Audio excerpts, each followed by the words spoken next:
Hello, and welcome back to American Motherhood, where we're making civic engagement more accessible for busy moms.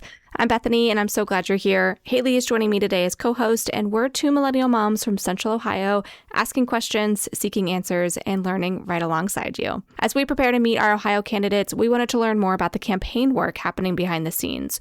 Who leads campaigns and what rules do they operate under? You might be surprised by how few there actually are. But this conversation became about much more than campaign structure. We as a community spend a lot of time talking about what candidates can do for us. But we also have a role to play in supporting the leaders we believe in and staying engaged as they serve. Running for office often requires tremendous sacrifice, and many candidates take on an enormous amount of uncertainty because they believe they can make a positive impact in their communities and in the lives of families like ours. If we want strong leaders representing Ohio, we have a responsibility to help make that possible. For every family, that support, of course, will look different. It might mean making a donation, volunteering with a campaign, or simply having thoughtful conversations with friends and neighbors. However you choose to engage, it matters. And that's really what today's conversation is about. Hayley and I sat down with someone who helps build campaigns from the ground up. Our guest today is Louise Valentine, a mom, nonprofit leader, advocate, lifelong Ohioan, and founder of her own political and campaign strategy firm. As always, regardless of your political beliefs, we hope this conversation helps you better understand how politics and society shape our families' lives and our motherhood experiences. If this episode leaves you with additional questions for Louise or about campaigns in general, we'd love to hear from you. Reach out to us at americanmotherhood@gmail.com. And of course, don't forget to hit that subscribe button. Okay, let's dive in. Louise, thank you so much for joining us today on American Motherhood. Hayley and I are really excited for the conversation. As we set out to learn more about state politics, we started to ask ourselves a lot of questions about the campaigns behind the candidates. And so today we're tapping into your experience as a political consultant. We, of course, also know you as a Westerville City School Board member, and we thank you for all the work that you do for our schools as well. Well, thank you so much for having me. I'm excited to dive in. Yeah, wonderful. Can you please share a little bit about yourself and your work as a political consultant? Yeah, sure. So I'm actually from the Northeast Ohio area. Originally came to the Central Ohio area because I went to Ohio State and then never left, as so many of us do. But I have a bachelor's and master's in consumer sciences and spent 12 years in corporate retail before getting involved in politics. So I think the catalyst for me getting more involved, like a lot of women out there, was Trump getting elected in 2016. And that really sparking my curiosity about who else is representing me. I live in Delaware County, which is, we're a purpley county, but we have been more red. We've been slowly getting more purple. And I was not impressed with the people that were representing us. So started thinking about, well, what does it even take to run for offices? You know, what did these people do before they got into office? And was really surprised. There are not a lot of qualifications necessary to running for most offices, Congress, state legislature. If you want to run for something like a county engineer, maybe you need some certifications, but not a lot. So after thinking about it, taking some courses and seminars and trainings, decided to run for state senate in 2018. So didn't have any expectations of necessarily winning the seat, but with a lot of hard work and a good team around me, we actually ended up being the most competitive seat in the state that year and only lost that race by a couple of points. So kind of opened my eyes to, wow, what else could we do if we really go all in? I ended up getting a job at Lead Ohio. I spent about 7 years, both in deputy director and executive director roles. And then this year, decided to go out on my own and start my own political consulting firm, campaign firm. I was really missing working one-on-one with candidates, especially women, and helping them navigate the system. I've really been enjoying the work and working with the candidates. Right. Congratulations on starting your own consulting firm. That's amazing. And everything that you said, I think, aligns with the questions that we have for you. And that's the track that we're on, is just to learn more about those campaigns and what it takes and that leadership. So Hayley, I'll turn it over to you. So since you mentioned LEAD, do you mind telling us a little bit more about that organization, what they do? Sure. So LEAD Ohio is a nonprofit organization based out of the Columbus area, but that's serving the entire state. And the whole goal of Lead Ohio is to help recruit, train, support, and connect emerging progressive leaders around the state. At Lead, there's a progressive ideology there, but it's for folks all along their civic journey. So I keep saying I am still consulting with Lead Ohio. I'm not the executive director anymore. They've got a new executive director, Alexis Nielsen. But at Lead, the goal is to get folks who are just starting out considering, like, I don't know, maybe I might want to run for township trustee. What the heck does that look like? All the way to, I have run for office before, or I have run campaigns before, but I want to up my skills. I want to up my game. So we cater to everybody on that spectrum. There is an equity lens with the work that we do at Lead. We want to make sure that we are giving opportunities to those who are underserved and underrepresented, but we do accept everybody into the cohorts that meets kind of the similar ideology. Mm-hmm. So not necessarily for somebody who's only looking to run, but really just somebody who's looking for next steps. Correct. So everything along the way, we do trainings for both potential candidates as well as those who are looking to maybe work on campaigns. And that's one of the pieces that has really been missing is if you're a candidate, your first time candidate, you stand up and you're like, I will run for this seat. I want to run. I want to do well. Okay, where's the campaign manager? Where's somebody who can help me with this? There really are not a ton of people that are just banging down the doors to be like, we're all here to interview for your campaign manager job. It is tough work, but it also is very rewarding. And that's, again, part of the reason that I got into consulting is because I want to be somebody who can help some of these candidates. I didn't realize that aspect, that it was also for even just working on campaigns. I think that's something to look into.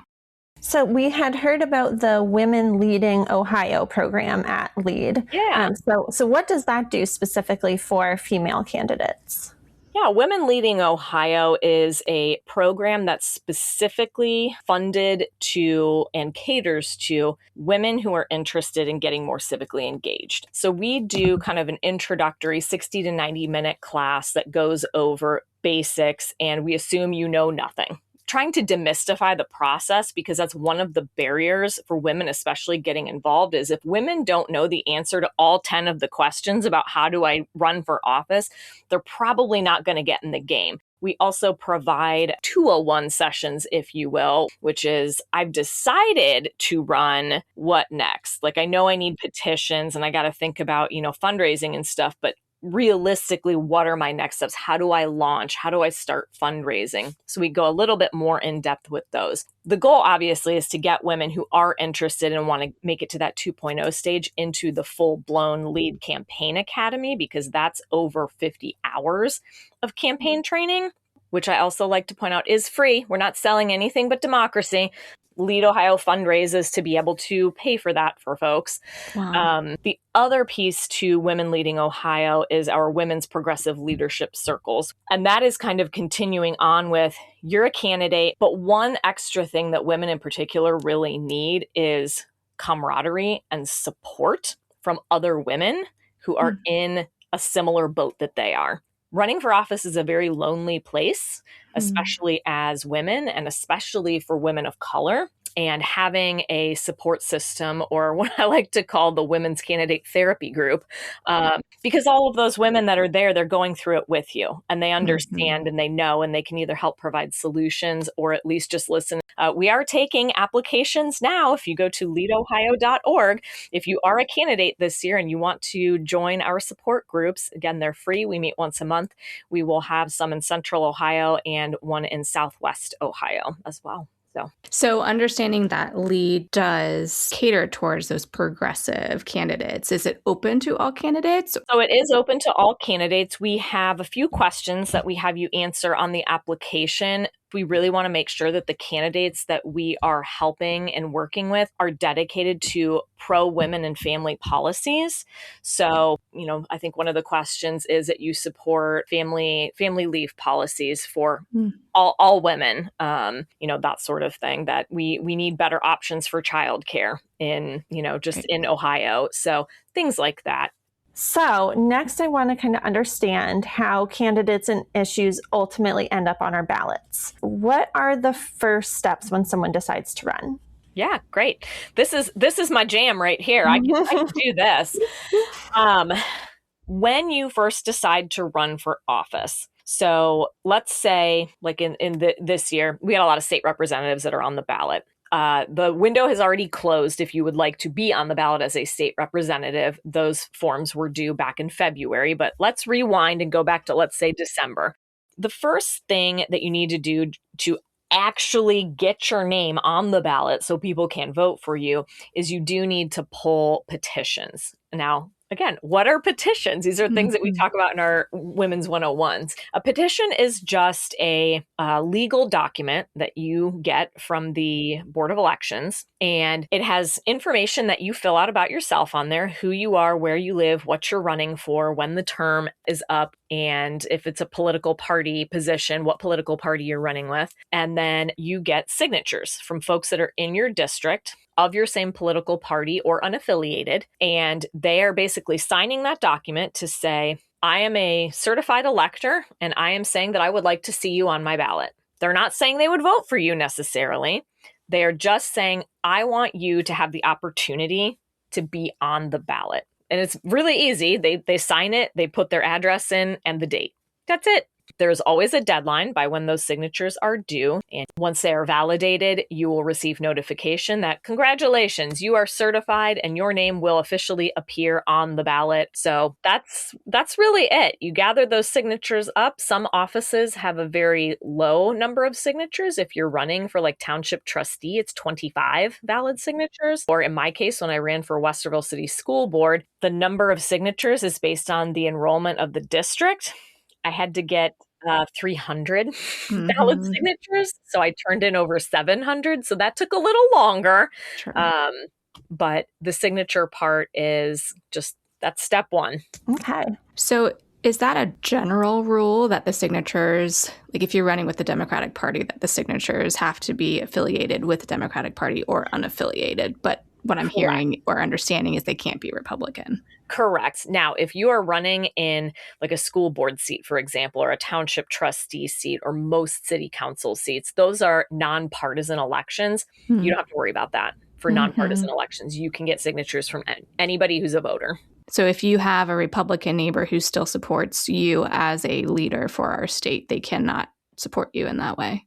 They cannot vote to put you on the primary ballot. And this, I think the rules have to do with the fact that you appear on the Democratic primary ballot. You do not appear on a general ballot when you are on the primary. So when you go to vote in a primary, you tell them, I either want the Democratic ballot, the Republican ballot, or the issues only ballot.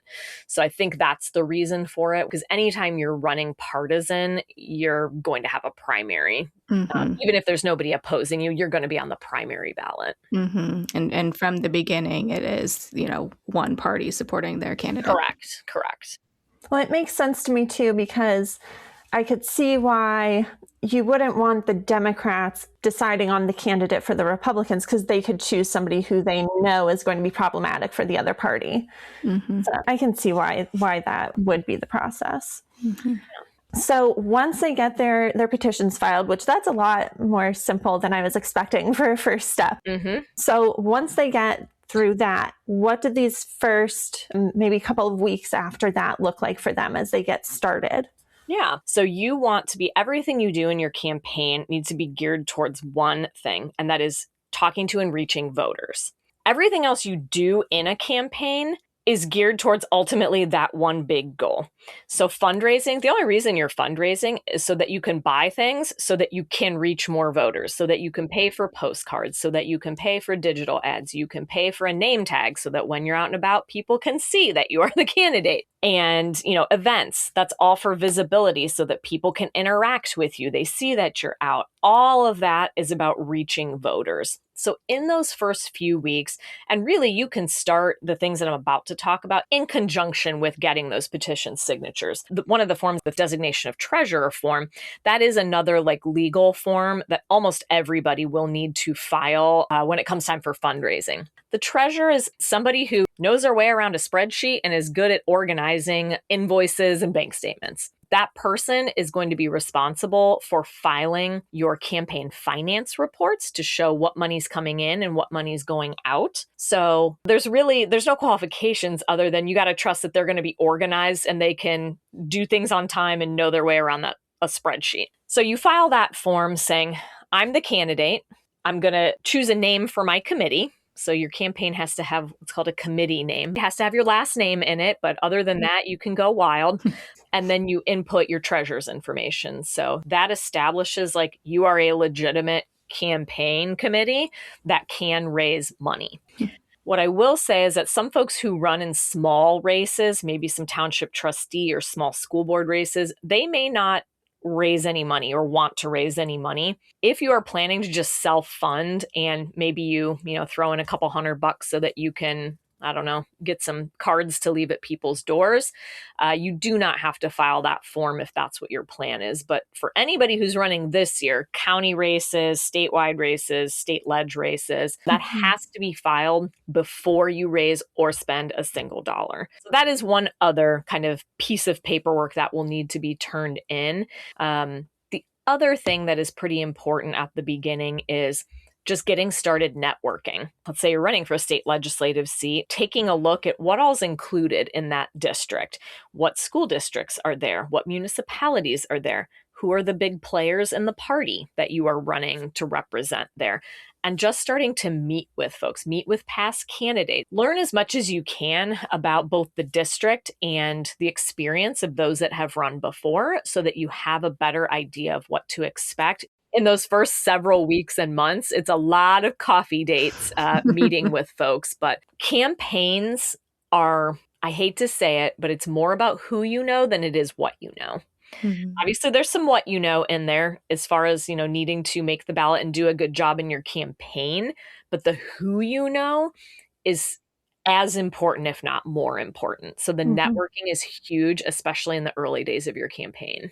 So at this point, we are past the primaries. Can candidates still appear on our November ballot other than just a write-in? No. So for this coming November election, the candidates are set. So you may have a candidate that withdraws and you will get a replacement on the ballot. But I'm trying to think if there's anything this year that's going to be nonpartisan on the ballot, in which case they may not have had to file yet. But typically in even number election years, everything's partisan, everything has a primary, and once you get to the primary date, that's it. The list is set, the ballot's set. Now, next year in 2027, for odd number election years, you have a lot of positions and offices that are not partisan. School boards, at least right now, are still nonpartisan. A lot of city councils, township trustees, the municipal court judges, those are all nonpartisan. So those typically do not have primaries. So the filing date for those offices, you don't have to file until the beginning of August. You have a lot more time to decide if you want to run and a lot more time to collect signatures and whatnot, just because of the fact that there's no primary. Mm-hmm. So how about non-candidate issues? Did those get on the ballot the same way, just through that petition process? So there's a multitude of different ways that issues make it to the ballot. Like I can speak from experience on like a school board. School boards, if they want to put, let's say, a levy on the ballot or an income tax on the ballot, those decisions are made by the board in conjunction with talking with their treasurer and, getting some community feedback. But that's just a vote by the board to say, yep, we're going to put this on the ballot. And then the paperwork goes to the Board of Elections and it goes on the ballot. Has to be so many days before the, election that you want it to appear on, but that's it. If we think about the Reproductive Rights Amendment from 2023, that was going to be a constitutional amendment to the Ohio state constitution. That's a much more arduous process. You need hundreds of thousands of signatures, and those generally have to be turned in early July to make it onto the general election ballot. So this year, the one that's kind of floating around out there is the abolishment of property taxes. Folks are collecting signatures for that. They do have until the beginning of July to get that on the ballot. That would be the same with any other constitutional amendments. That would be the same with a ballot referendum, which would be, let's say the state legislature puts a law into effect and the citizens are like, no, we don't want that law. They have to initiate a ballot referendum process. That timing is a little bit different because it has to be within so many days of the law taking effect. So there was one earlier this year. It was Ohioans for Cannabis Choice. And the state legislature signed a law in December that essentially a lot of these cannabis like drinks, a lot of breweries are doing those now. Those would be illegal. There were a whole slew of other things that were included in the bill, including, let's say that you are found to be smoking marijuana and you are waiting for a kidney transplant. Well, now it's okay for them to remove you from that list, saying, well, you were smoking marijuana, you can no longer be on the kidney transplant list. So they were hoping to do a referendum against that bill, did not make the ballot for that. It was a very short time frame from the time that they got the language approved from the Attorney General for what the referendum would say to the time at which they needed so many signatures turned in. It was like 280,000 signatures. So they unfortunately did not meet the deadline for that. So there's, depending on what it is that you're looking to get on the ballot, it can be as easy as just, a board signing a document that says go, or it can be as hard as you need almost 500,000 signatures from 44 counties. Either way, that sounds a lot more complicated than just getting a candidate on the ballot. Yes. So is there a certain point by which we will know for certain what issues will be on the ballot this November? Yeah, so by mid to late July, we should know. We should have the certifications for what issues will be on the ballot as far as any kind of constitutional amendments. Things like a renewal levy for your Department of Developmental Disabilities or a renewal levy for your local parks and rec. Those probably you won't know those until 90 days prior to the election because those are going to be ones that are just like somebody signs off on it and it goes to the ballot. Everything has to be set, I believe it's 90 days prior to the election, because at that point they start printing ballots for like overseas folks and they can't go back and change it once it's printed. Right. So once these petitions are filed, they're either the issues or the candidates are officially on the ballot. The next step would to be really getting going with their campaign. So for anyone who might not have a thorough understanding, what is the purpose of a political campaign? So a campaign is really just a coalition of people who have gotten together to help get somebody elected or help an issue to get passed. So you're raising money, you're talking to people, you're getting out in the community to raise awareness and garner support for either the candidate or the issue. Obviously, in a candidate campaign, the candidate's the main driver of that. And then they build kind of a team of volunteers or paid staff around them.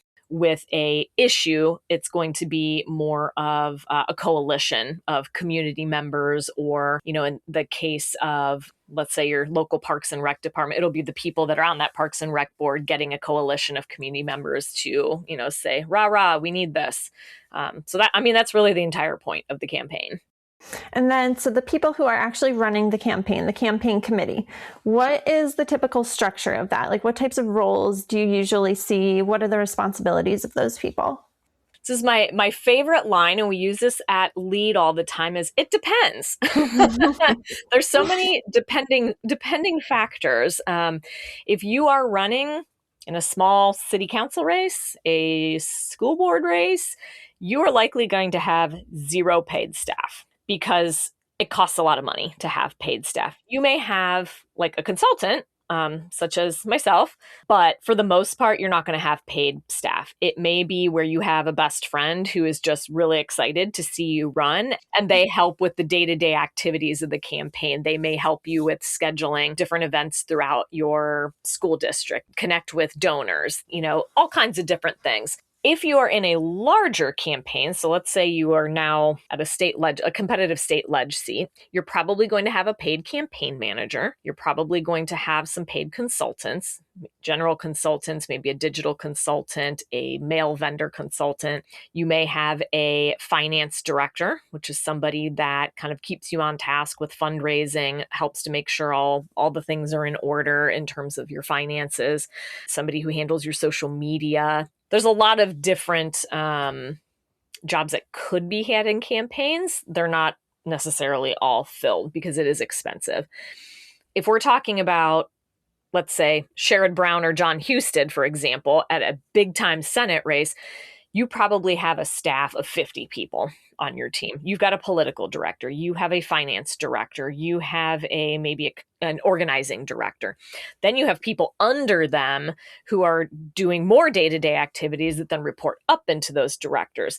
You will have regional field and organizing directors. So somebody to take Central Ohio, somebody who's in Southwest Ohio, somebody Southeast Ohio. So if you've got a machine like that, an operation like that, you probably have 20 to 50 people that are on a payroll, not to mention all of them, the volunteers who are just out there saying, hey, if you need a door knocker in, Delaware County, come to me. I will help. I will help organize that. So yeah, there's a lot of different roles within a campaign that can be filled.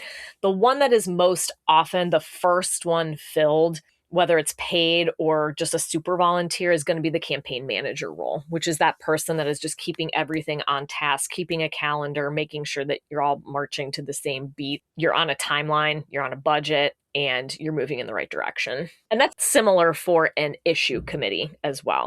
You're going to have a campaign manager. You're going to have a committee of folks. It's kind of the kitchen cabinet. And then you're going to have some paid folks as well. And then an army of volunteers. A lot of times issues are driven primarily by a volunteer base. Right. Okay, so moving on to some of the propaganda that campaigns produce. I think I and a lot of us find that the abundance of information and the tactics that are used make it really difficult to rely solely on the information that's produced by the campaigns.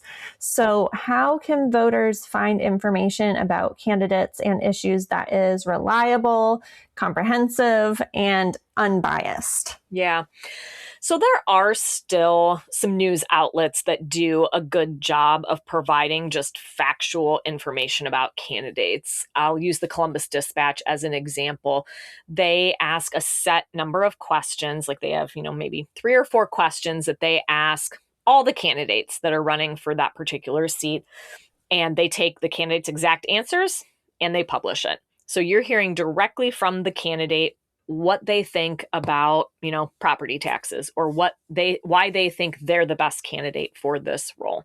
So if you can't, hear the candidate at a forum or something, there's a lot of times the newspapers will publish that and you can grab those online. You can do a search online for those. The League of Women Voters does a good job with this as well. They have vote411.org, I believe is the website. And they will do this closer to the election to give you more information about the candidates. You can also, let's say that you are someone who is a very passionate environmental voter, like the environment and conserving the environment and, clean water, clean air is your issue. And you want to know, who should I be voting for if that is my issue and that's who I want in office? You'll want to look at interest groups like the Ohio Environmental Council. Who are they endorsing? Sometimes they will even have like legislative trackers where they will show you, here are all the things that this candidate, if they're in office, that they voted for and against related to the environment. So you can look at the receipts for those incumbents to see, okay, well, you claim you're an environmental policy person, but you actually have voted against, wind and solar. You have voted for fracking in our parks. Then that's very factual. It is tough. I will say it is just tough because political speech has been dubbed just a Wild West.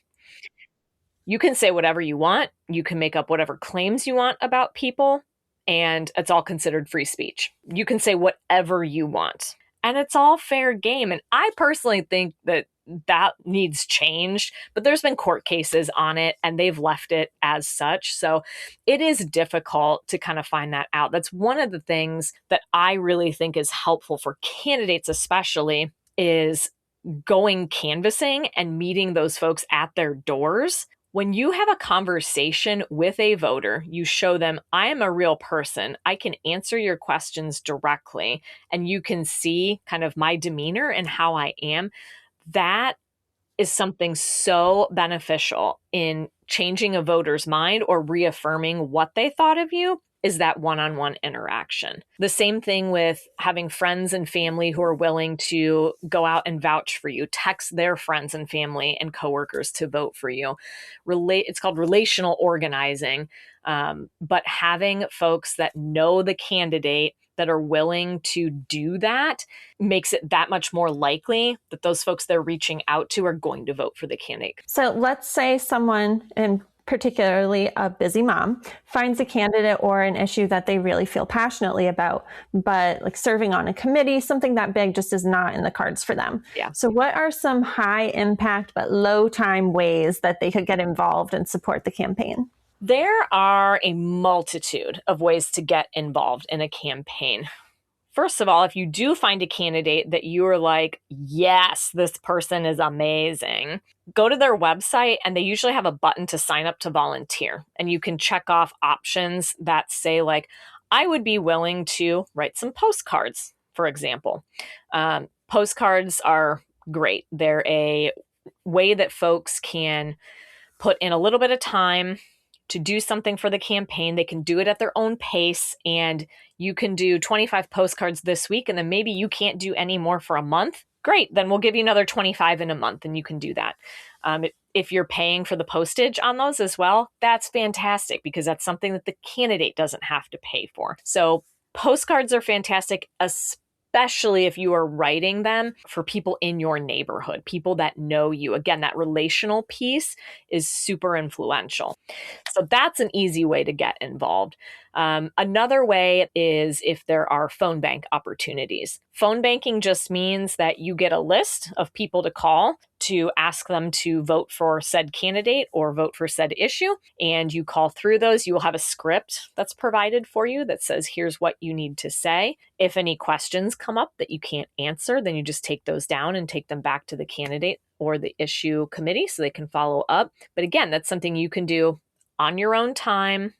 If you want to spend a little bit more time, you can do what we call canvassing. And that's actually knocking on somebody's door and having a conversation about the candidate or the issue. Again, you should be trained and provided a script. Nobody should be sending anyone out just willy-nilly with no training to be like, hey, here you go. Here's a bunch of pieces of literature. Go forth and talk to people. You should receive some sort of training and a script, but a lot of folks find that very gratifying to have those conversations at the doors. Also, as we get closer to the election, and the goal is really to just get the candidate's name and face in front of as many voters as possible, you'll do, instead of actually knocking on the doors to talk to people, you'll do what's called a lit drop or literature drop, and you'll just take those flyers of the candidate. You'll have a list of houses to go to, and you'll just leave it inside their door. I will also say money is always good. Even if you can only donate $5 to your favorite candidate, those $5 all add up, and it is expensive to run campaigns. People are like, I don't want to contribute because, we shouldn't need money to run campaigns. Well, yeah, we shouldn't, but the reality is we do. So if you want to win, you need money. The literature you leave at the doors is not free. Your social media ads are not free. Radio ads are not free. None of that is free. So you have to be able to pay for it, and to expect a candidate to win with very little money or expecting them to put in their own money for that is ridiculous. So any little bit that you can contribute to the candidates is super duper helpful, especially early on, because right now is when they're building their infrastructure. The earlier, the better. What I'm hearing throughout this conversation is that the funding is really essential for running these campaigns. But leading up to the primaries, I came across at least one or two candidates who were going on about how they're not doing any fundraising. They're not raising any funding. So how effective is this funding for actually getting a campaign to success? And what can you say about how imperative it is to actually fundraise if you want to win? Again, it depends what your race is as to how important fundraising is. If you are in a competitive race, fundraising is absolutely essential. If you're in a district that is, typically goes 50-50 Republican Democrat, you are going to have to sway people and reach a lot of voters to make sure that you get the votes that you need.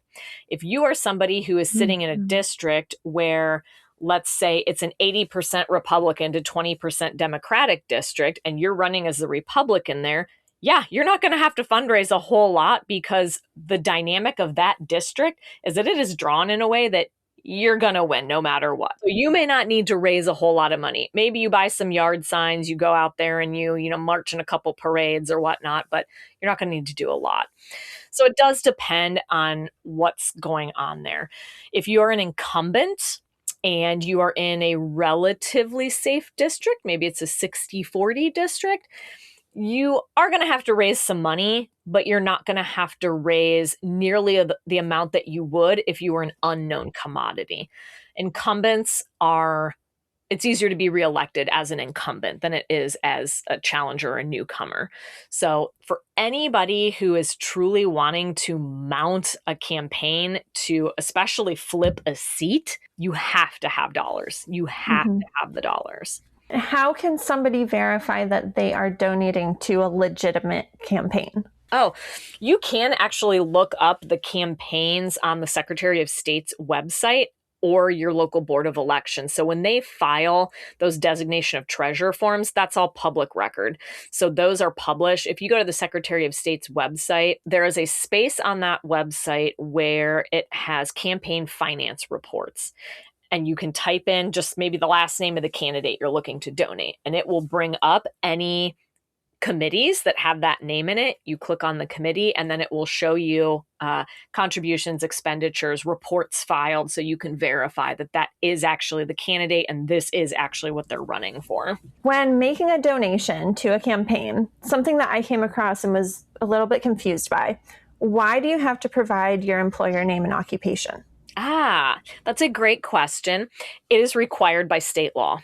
Doing a donation, you have to provide your contact information, your name, your mailing address, as well as your occupation and employer. The reason for that is because if you are working for specific employers, a lot of times like state entities or whatnot, you actually cannot donate to political candidates. So that's kind of how they keep track of that. Okay. Then besides the individual donations that the campaigns receive, what other funding sources are there? Other funding typically will come in the form of donations from like organizations or PACs. PAC is a political action committee.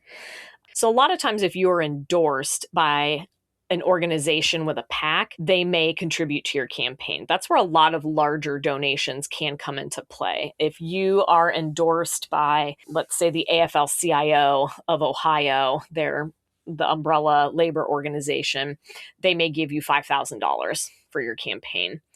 Political parties can give money. So if you're endorsed by your county political party, they may have a fund where they can give you, maybe they give you $5,000 from their state campaign fund. There's also something called independent expenditure.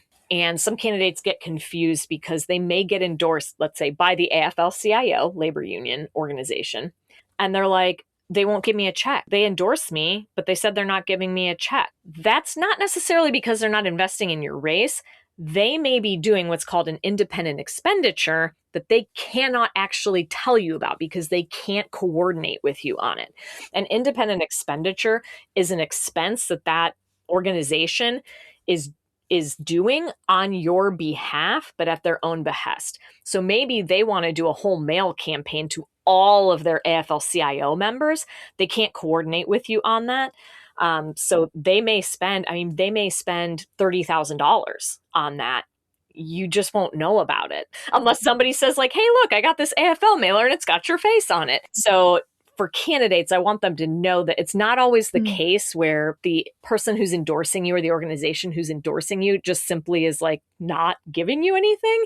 They may be doing something on your behalf that you just aren't aware of, because by law, they cannot coordinate with you on that. So are they not even allowed to tell the candidate about it? No. Oh, wow. No coordination whatsoever. Interesting. Okay. Yeah. Well, now going back to the political action committees, is their primary purpose to provide funding to various campaigns? Yes. Okay. Is there anything else that we should know about PACs? PACs are pretty ubiquitous. Anybody can start a PAC. You could go out right now and start a PAC if you want to. There's PACs and there's super PACs, and there's kind of different rules for both. But essentially, PACs can be both good and bad. You can have smaller PACs that are solely interested in, let's say, getting women elected to office. So the Matriots, for example, in Ohio, they have a PAC. They endorse women candidates who are pro-women policies, and they will cut them checks out of their PAC. They're not going after, any dark money, but there are super PACs and PACs that do get lots of money from corporations. So it may seem like it's a grassroots effort, but money's coming in from nefarious sources on the back end. But they're everywhere. So many organizations have PACs. So would it be simple for somebody to trace back to the donors for those PACs? No. This is the same with nonprofits as well. If you have a nonprofit that is a 501c4, for example, Lead Ohio is a 501c4. We also have a 501c3, the Lead Ohio Foundation. The foundation and the C3s are just for the betterment of society. So they're things that anyone can come and do. Come on down, we're doing a training. 501c4s can spend time doing lobbying and partisan political activity. It just can't be their primary purpose. If you were to donate to a 501c4, your name does not appear on a filing anywhere. It simply gets grossed in with the total amount that is given to that organization. If somebody contributes more than $5,000, it gets individually listed on their IRS filing, but you do not have to provide the names. So that is also a way that dark money has infiltrated, is that it can go into some of these 501c4s that then spend a ton of money either on independent expenditure, or they can do, I think, a little bit with the candidates. But yeah, so there are so many ways that this can and does go sideways and get dark. Mm-hmm. Is there any chance of any new legislation to correct that? There's been legislation proposed and legislation talked about. I think one of the tricky pieces is that once you get into office, a lot of these folks then are part of the machine. And the machine that's built helps them get reelected. So it's very difficult to then get enough folks on board to be able to pass something so that you can fix this. All right. Well, I think that we've covered the campaign basics at this point. So as we wrap up here, what do you think is the most important thing for everyday voters, and particularly the busy moms, to understand about campaign systems and how they actually affect their daily lives? Campaigns affect everybody's daily lives because those campaigns lead to our elected officials and issues getting voted in or out. I completely understand, because I used to be this person, why folks don't want to pay attention to what's going on at the local and the state levels. It's like gross. It's nothing but bad news all the time. I will go and vote, but ugh. However, paying attention and even just checking in on NBC4i's website or the ABC6 website, your local, news sources, just to check in and see what's going on at the state and the local levels can really help folks to better understand why these elections matter.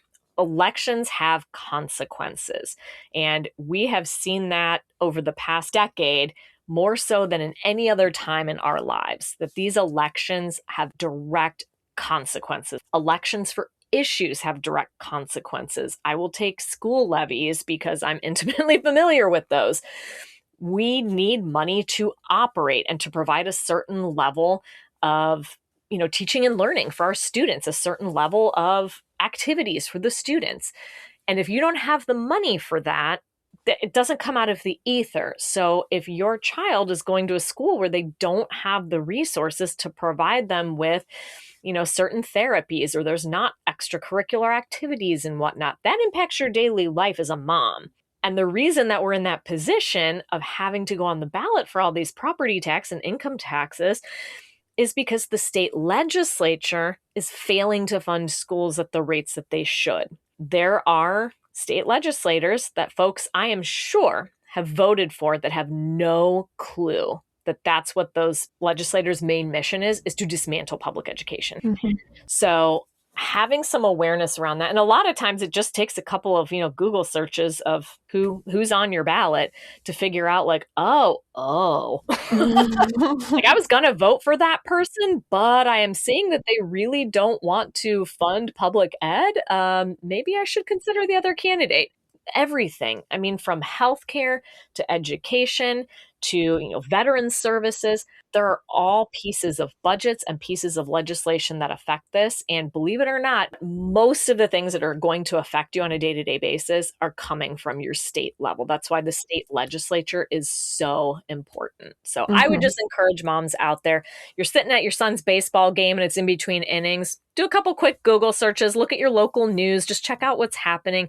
The more that you're getting little tidbits here and there, the more you'll be able to put the pieces together and figure out like, hey, wait a second, and be better informed. Mm-hmm. So the whole concept of American Motherhood started because we're recognizing that this information is not readily available and it's so important to pay attention.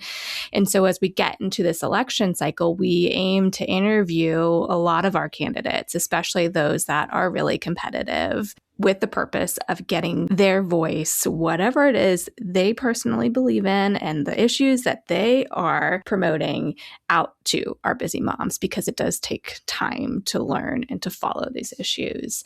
So what I'd love to glean from you is, what key questions would you recommend as we are getting to know these candidates?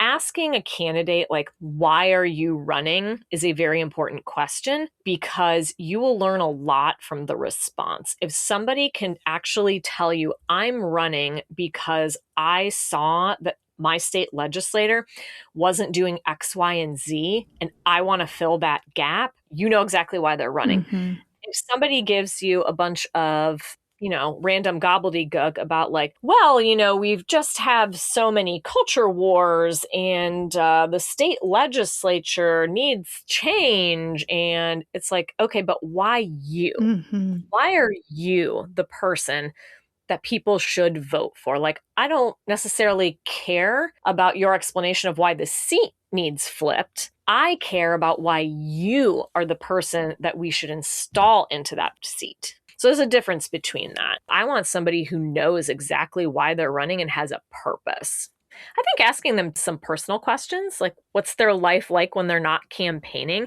so that you can get a sense of their humanity. Mm-hmm.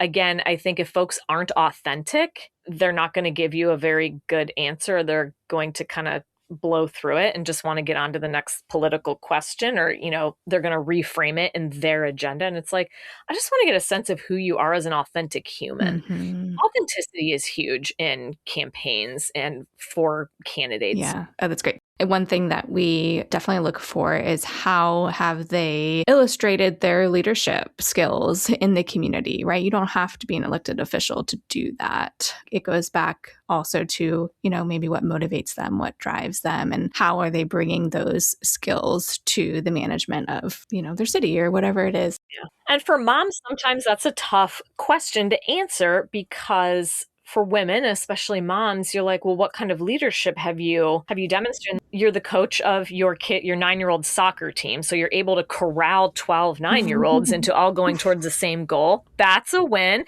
You're on your school PTA. Mm-hmm. Like, those types of things are things that think most people, they don't even think about in terms of like that's leadership, but the rest of us we see that as leadership. So a lot of times moms are very humble and they're like, oh, what I'm doing is just what I need to do, for my kids. Right. And it's like, no, you are showing true leadership just in what you are doing for those kids. Absolutely. Louise, thank you so much for all the time that you gave us today. This was so insightful and helpful. And I know I've jotted down so many notes for hopefully future conversations. Absolutely. Yes. I was gonna say, my pleasure. Feel free to reach out anytime, or if you get questions from your listeners, happy to help get people more civically engaged. Yeah, wonderful.